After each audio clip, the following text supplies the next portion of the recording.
What's happening, everybody? This is Nathan Hewer with Fairbury Journal News and Fairbury TV. This sport's starting this fall season. We're starting a new show that'll be out every Wednesday, and it's called Nathan's Notables. It'll be my top 5 performances from the last week, whether it's team or individual. And also I will have 3 contests, events to look forward to in the following week. Start with our top 5 performances, and starting at number 5 is cross country, and it goes to Creighton Niemeyer. He won the Grand Island Northwest Invite, and for those who didn't know, he won the Class D 1600 meters state title last spring, and but he went out for football. He went out for football his freshman through junior year, so this was his very first cross country meet. It was a 4K race. Cross country gradually gets into 5K, so it was a 4K race, and he won by, over 13 seconds in his first ever cross country race. So it's a good sign for him as getting into the sport. Moving on to number 4, Wilbur Clatonia opened their football season on the road against Superior, and they shut them out 42-0. And it was a great performance for them to start the year.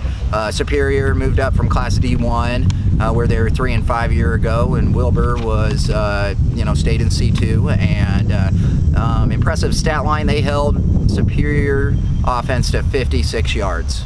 And that was just tremendous defensive performance for them. You hold a team under 100 yards, you're doing well, but 56 yards, that's worthy of a notable performance there. And number 3, our female athlete of the week for Jeff Nation, Raven Dufresne. She pitched 2 complete games in the Seward Invite, one against Aurora, and one in the title game against York, which they won 3-2, and they beat Aurora 9-0 in the first round. So she struck out 10 against Aurora and struck out 7 against York. And now going to number 2, Wyatt Haverluck, a Meridian running back. He's a junior. He set a school record 367 rushing yards. Yes, that's right, 367. Beat the old record by 1 yard, according to their coach. And not only did he do that, he did it against the defending Class D2 runner-up, Blue Hill. Yes, Blue Hill lost quite a few players, but Meridian won that game 50-25.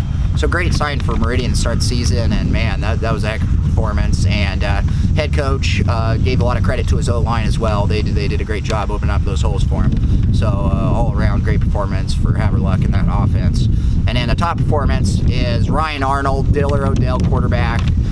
And this is not a mistype. He had 9 TDs, and he had a total of over 400 yards total in the game, 421 I believe. And he had 5 rushing TDs, 4 passing TDs, and Diller Odell's 72-46 win over Southern. But Ryan Arnold looks like a player to keep an eye on in Class D2 as Diller Odell moved down from D1 to D2 this year. He could very well be in the running for All-State quarterback. So those are my top 5 performances from this week. Heck of a start to the sports season. All right, now that I said my top 5 performers for the week, we're going to move on to our 3 contests or 3 events that I have kind of picked as ones to keep an eye on and look out for results for.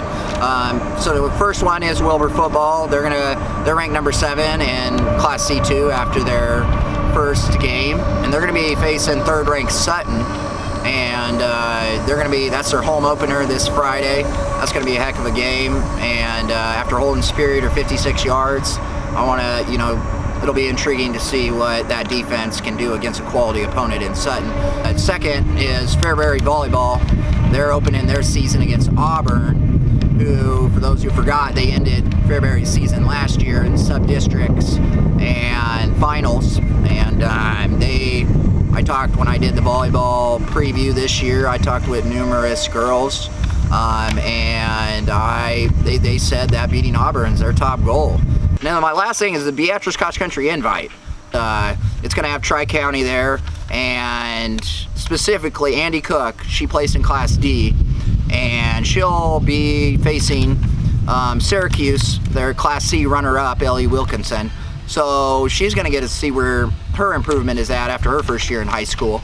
And so she'll get to gauge herself with where she's at, and she's in the same grade as Andy, so they'll both to be sophomores, so that's going to be a great race. And then Creighton Niemeyer, on the boys side of things, is going to have Braden Cobb's Fall City. He placed 7th in Class C a season ago, and maybe Creighton will get to see where he's stacked, and that'll be a 5K race, so it's going to be their first 5K race, so they'll get to do that extra K, and it's going to be see where their stamina's at and see where they stack up with some elite runners in the state.